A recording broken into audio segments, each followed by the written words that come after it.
Assalamualaikum warahmatullahi wabarakatuh. Bagaimana kabarnya hari ini? Semoga kita selalu diberikan kesehatan dan semangat untuk mengemban ilmu bersama ya. Pada materi hari ini, kita akan mempelajari materi mengenai makhluk hidup dan lingkungan. Adapun capaian pembelajaran dan tujuan pembelajaran pada materi ini sebagai berikut.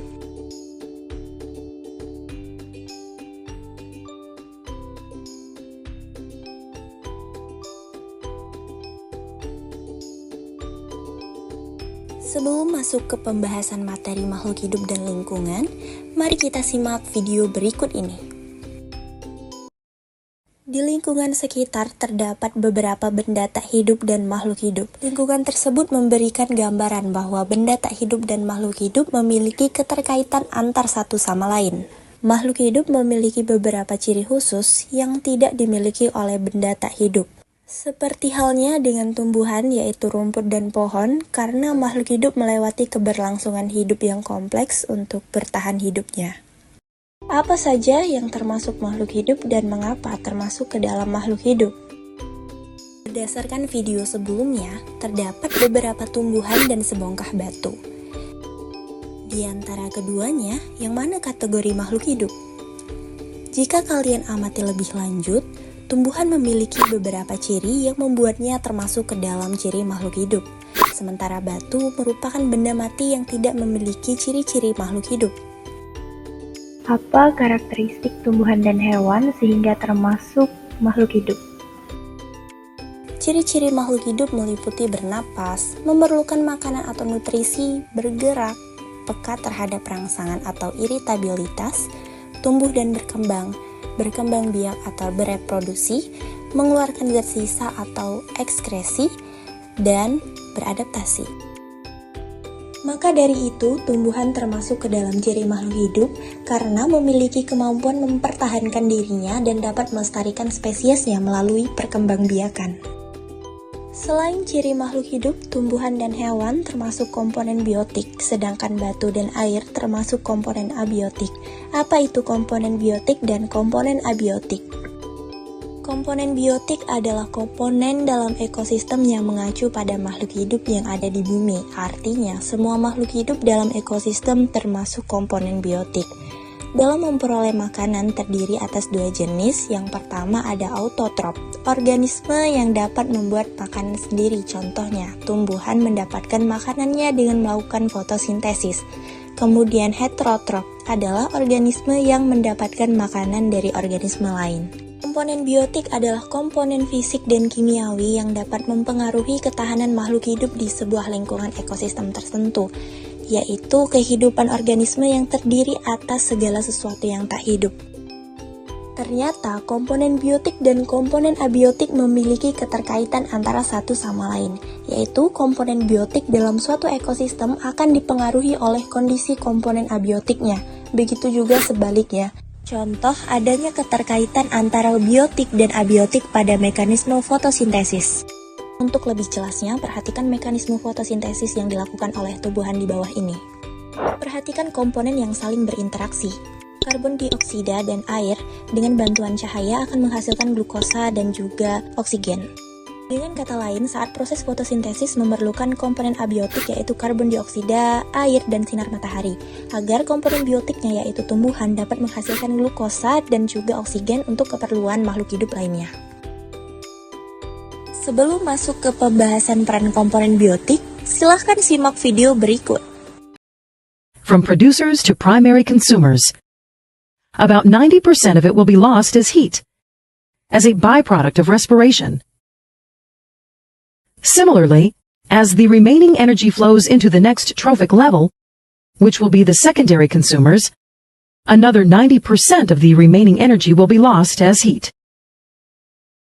As the energy is transferred from one trophic level to the other, it will continue to decrease.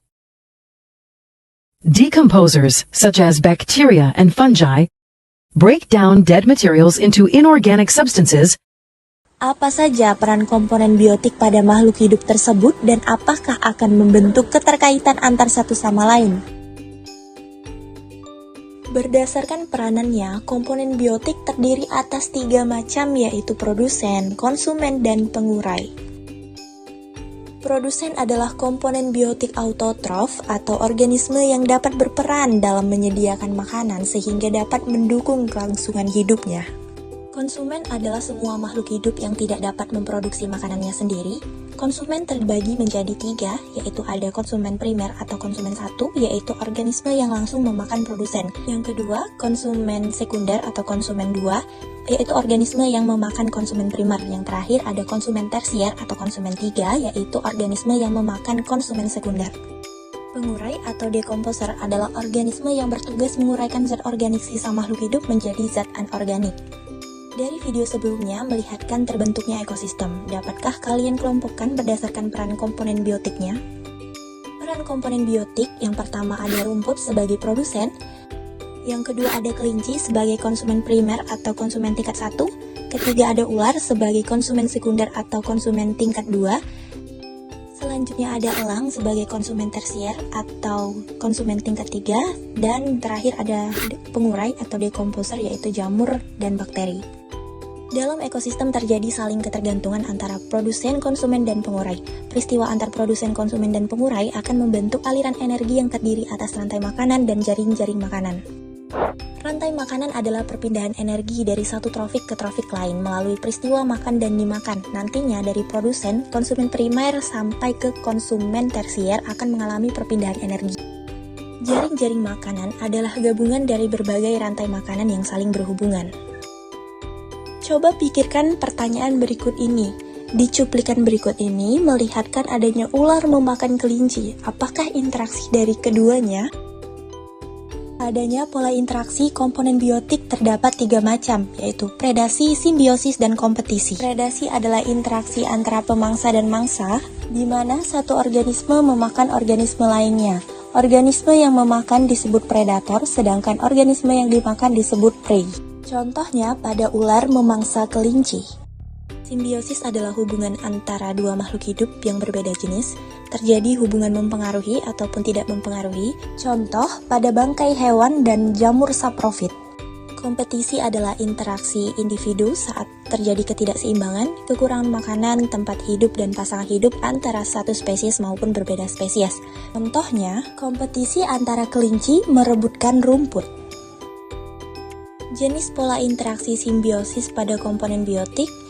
Biosis mutualisme adalah bentuk interaksi antar dua organisme yang saling menguntungkan. Contoh pada kupu-kupu dan bunga. Simbiosis parasitisme adalah interaksi antar organisme di mana salah satu organisme diuntungkan sedangkan organisme lainnya dirugikan. Contoh pada kutu rambut dan manusia.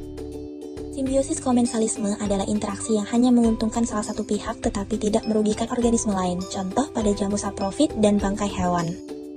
Simbiosis netralisme adalah interaksi antar dua jenis organisme yang tidak saling mempengaruhi. Contoh pada katak dan ikan. Selanjutnya kita akan melakukan diskusi dari video yang akan ditayangkan. Maka dari itu simaklah baik-baik video berikut ini. First is our producer, Periphyton, which is nibbled on by the mosquito larva, which is munched on by the gambusia, which is chowed upon by the great blue heron, which is devoured by the alligator. Simple enough. But then there's the sailfin molly. It eats periphyton too, as well as mosquito larvae. The molly also eats little bits of submerged sawgrass.